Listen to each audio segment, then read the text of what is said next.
I'm not giving you a penny of my retirement money. My husband Sam shouted as soon as he came home and threw his bag at me.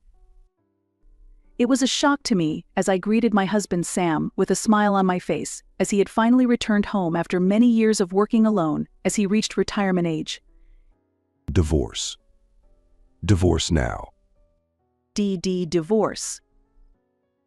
I couldn't believe that Sam would make such a standing joke, and I felt a mixture of confusion, sadness, and despair, and my heart was breaking. I was shaking, but shortly after, I noticed a crumpled-up piece of paper in my bag. I unfolded the paper and saw the words, "Run away now." I was terrified and panicked. Panicked with fear, I turned around and what I saw was, "Maria, how is your back?" Thanks to you, Natasha, the pain has gone away.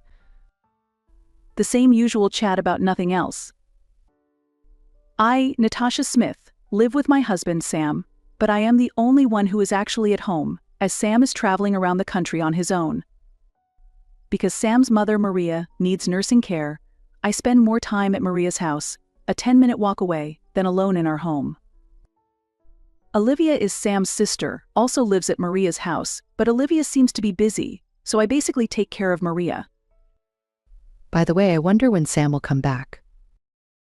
Well, when he contacted me the other day, he said next weekend, but I don't know because his schedule often changes at the last minute. He's on the verge of retirement, isn't he? Sighing deeply, Maria slowly sips the tea I have made. After all, the tea made by Natasha is delicious. Thank you very much. Maria asks me for more tea, so I make her some tea again. The tea the helper made me yesterday was so bad, so bad. I couldn't drink it very well. Maria complains. Olivia had arranged for a helper to come several times a month, but Maria felt more comfortable having me take care of her. When we were newlyweds, Sam, who insisted on tea, beat me into shape quite a bit. I chuckled, remembering my husband as a young man. He would say, "It has to be tea leaves from England." I even thought he was British. He's so weirdly hard-headed, once he decided. That's all he does. Maria laughed happily and drank her second cup of tea neatly.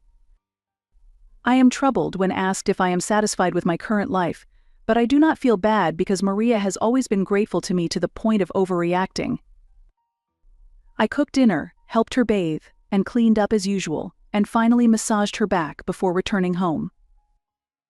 I was about to head to the bathroom to take care of myself when my cell phone rang. Hello. Oh, Natasha. I got off work early today. You. Good job. Speak of the devil, it was Sam who called me. Your mother was wondering when you were coming home. I see you've been there today. Thanks. Sam says apologetically. She seems to have a bad back these days, and she doesn't look so good. I see. That worries me. Sam groaned thoughtfully for a while, then painfully squeezed out a few words. I don't think I'll be able to go home until I reach retirement age. I'm sorry, Natasha, and I'm worried about my mother, but please, do something. Yeah, take it easy, Sam. I'll call you if I can make it home. We exchanged brief greetings and hung up the phone. I was a little relieved to hear Sam's voice, and I was ready to get back on the horse tomorrow. A few days later, I went to Maria's house as usual, and unusually, Olivia's car was there. I said to myself, "Oh, my Olivia is here today." Olivia, whom I saw only occasionally, would express her gratitude for taking care of Maria whenever we met, but from my point of view, she was still elusive, and I was still uncomfortable with her. I unconsciously pulled back, and it was about time to use my duplicate key to enter the house when I heard Olivia's very loud voice. I really feel great. Olivia seemed to be on the phone with someone, giggling vulgarly. You work like a slave just to say thank you. You're a bit too much. Could it be me? Olivia's words made my heart skip a beat and I hid in the bathroom. slaves should be made to work like slaves. Without seeming to pay any attention to Maria, Olivia seemed to head toward the front door with thudding footsteps. I heard the sound of a car starting as I stepped out of the bathroom, having lost the sound of Olivia's ha laughing voice. Thank God. She must have gone somewhere without noticing me. Relieved, I headed for Maria's room. Maria. But there was no answer from Maria, so I quietly went into her room. Maria was sleeping soundly, despite the fact that Olivia had been putting things up so much. I left the room without making a sound and decided to go home once I was done, even though it was the time she would normally be awake. When I visited Maria's house again a short time later, she was awake, but in a daze, and when I asked her about Olivia, she seemed not to have noticed. Maria was not a blur, her memory was strong, and she followed a regular rhythm of life, so I felt uncomfortable with the nature of her being asleep at midnight. That day I was so curious that I waited for Sam to finish work and decided to call him. Hello? Are you okay now? Yeah, just getting settled in. He seemed a little surprised because Sam always calls me when he does. I was just wondering. I explain a bit about Olivia and how Maria is doing. Well, that's curious. As I said this, Sam hurriedly added a few words as if to hide something. I'm sure my mother is tired and different from usual, and even my sister was just in a bad mood. I doubt that. Oh, you think too much, Natasha. Sam suddenly spoke quickly and hung up the phone early, saying that he had an early day tomorrow. It bothers me even more. I stood there with the phone in my hand for a while, feeling more and more bewildered. 3 months later, Sam was retiring and finally coming home after many years of working alone.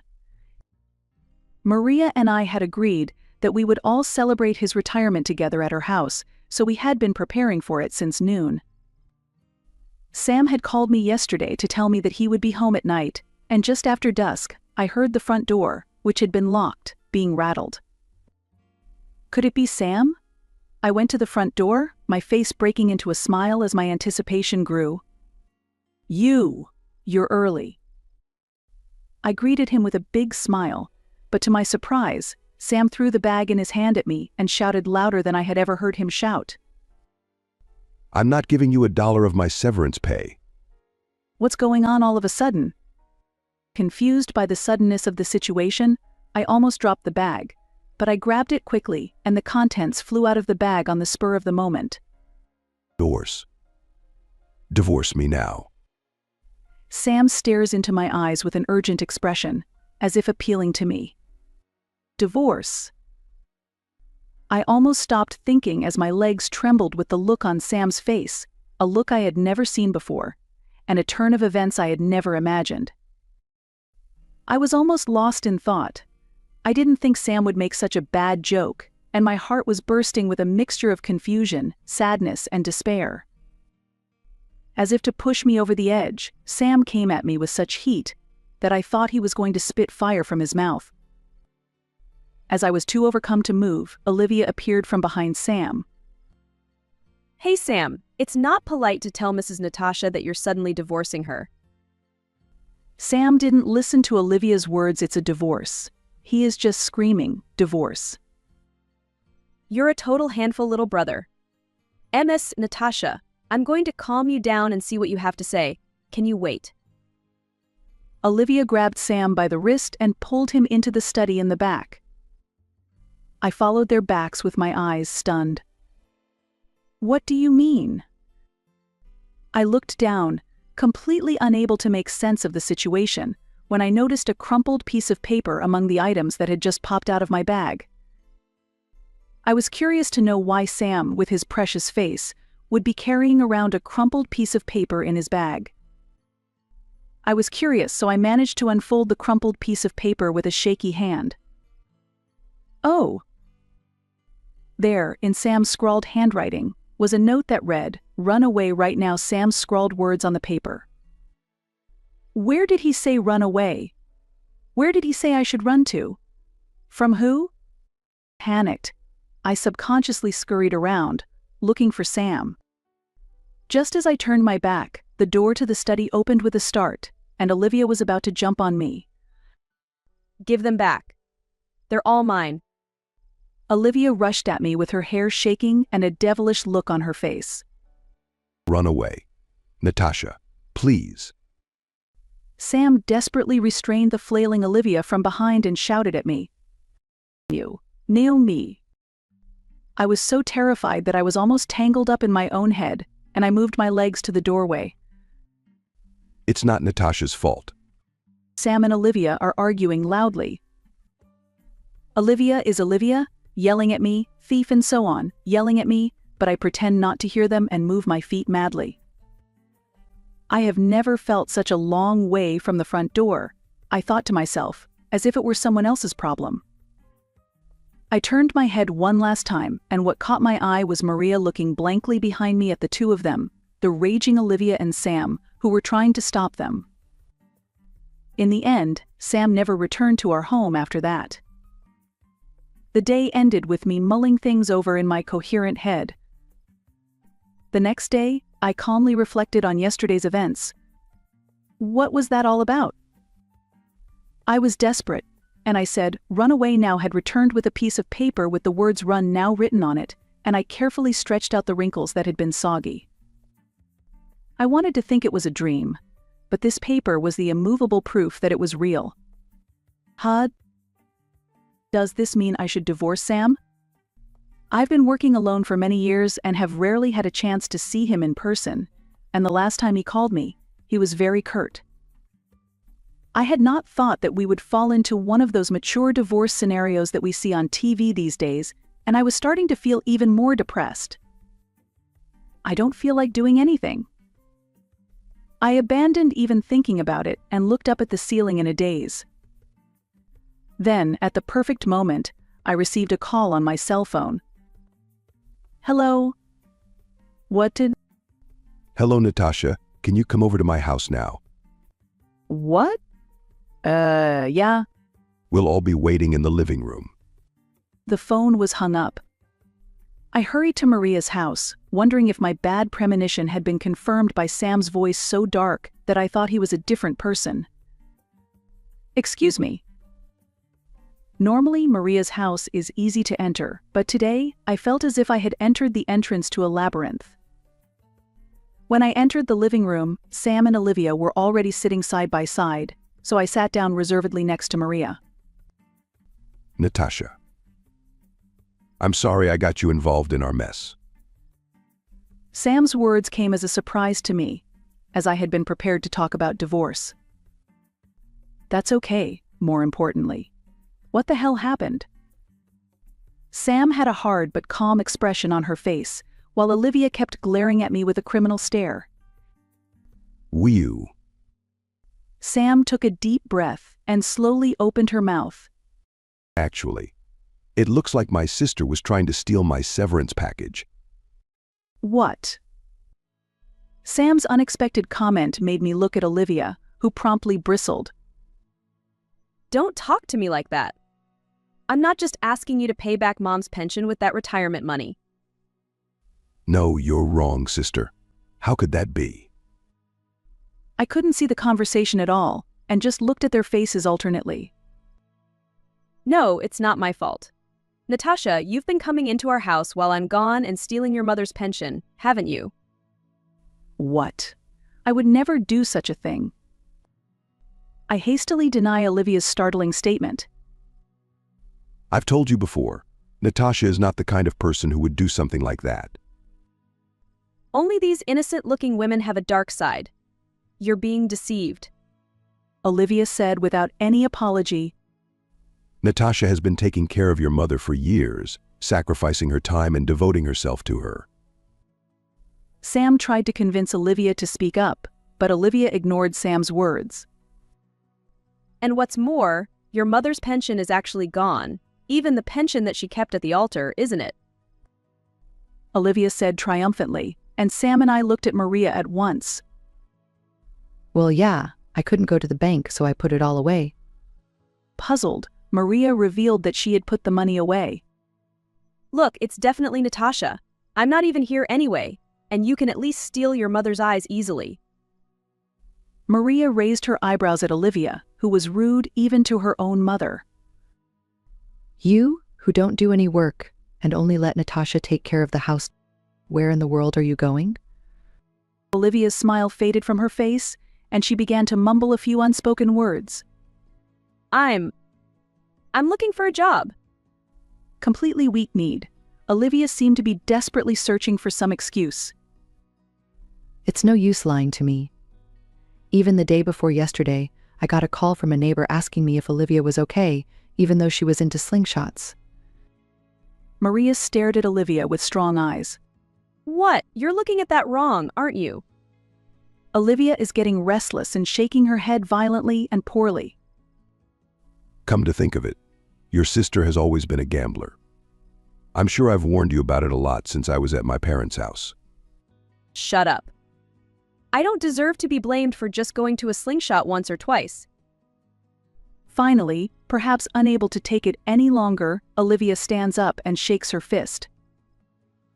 I've kept quiet for a long time, but I've lost count of the number of times I've gotten calls about you playing slingshots.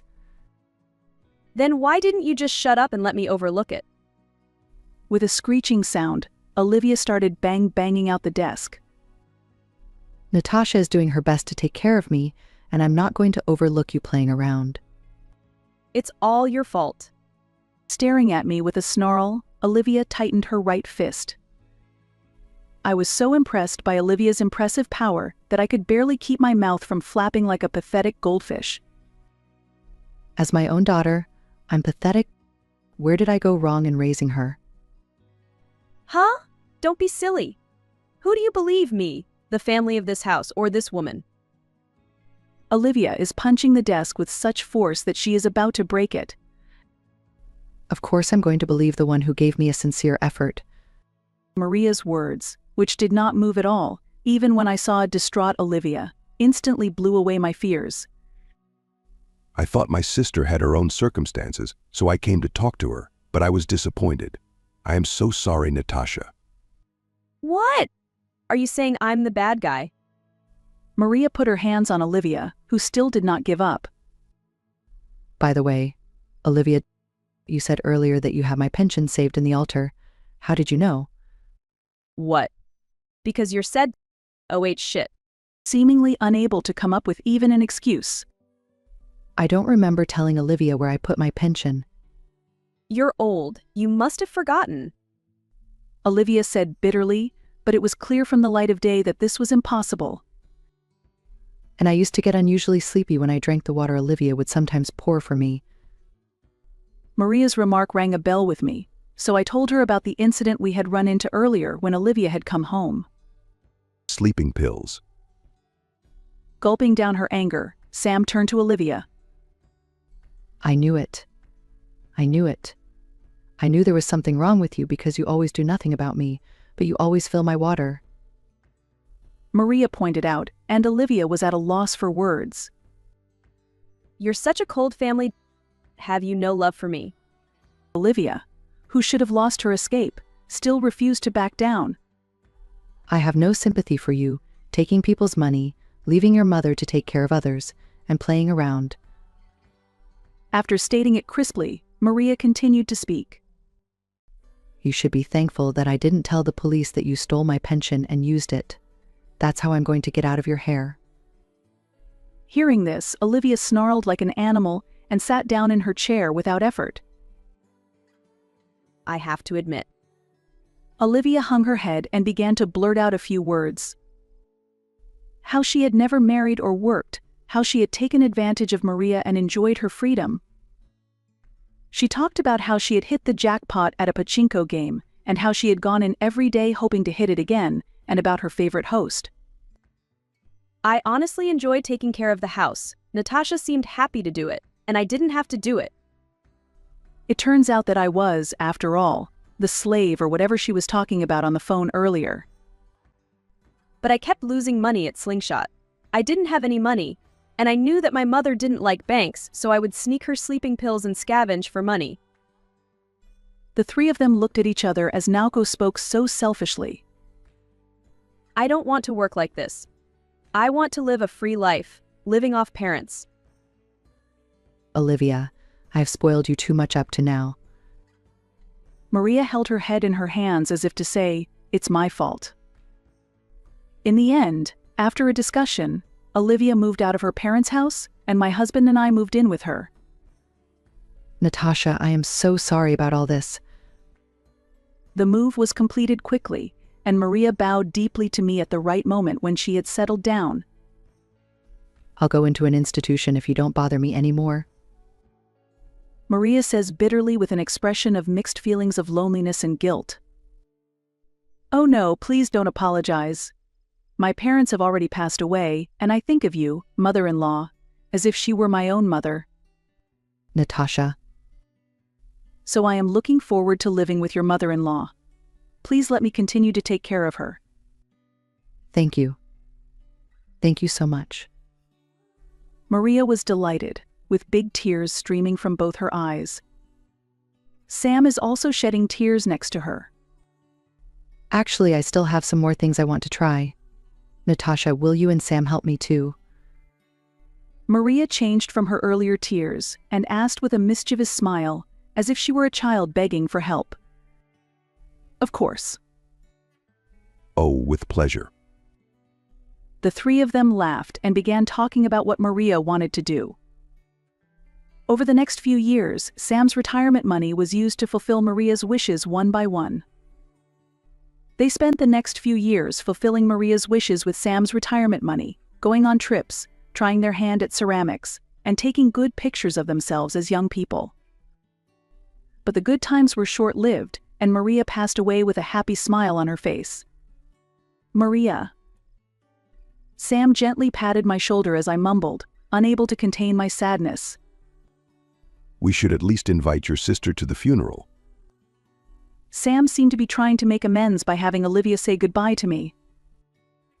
On the day of the funeral, Olivia was there, but even from a distance she looked so gaunt and battered. Olivia, she's turned into such a mess. Rumor in the neighborhood is that she still gambles and goes to hostels, even though she's in debt. She's lost all her fancy dress. Not at all. It's my mother's will, so it can't be helped, but I have to give you the remainder of my mother's estate. Sam had a dumbfounded look on his face as he said, "I'm sure it will disappear to pay off the debt." You're right, your mother is very kind. Besides, she left us most of your estate in your will. My mother thought of Natasha like a real daughter, and she will gratefully accept it. Thank you, Mom. We stared at the tombstone, then I gingerly raised my face. I thought I saw Maria's face smiling peacefully against the blue sky. Did you enjoy this story? Please subscribe to our channel. See you in the next video.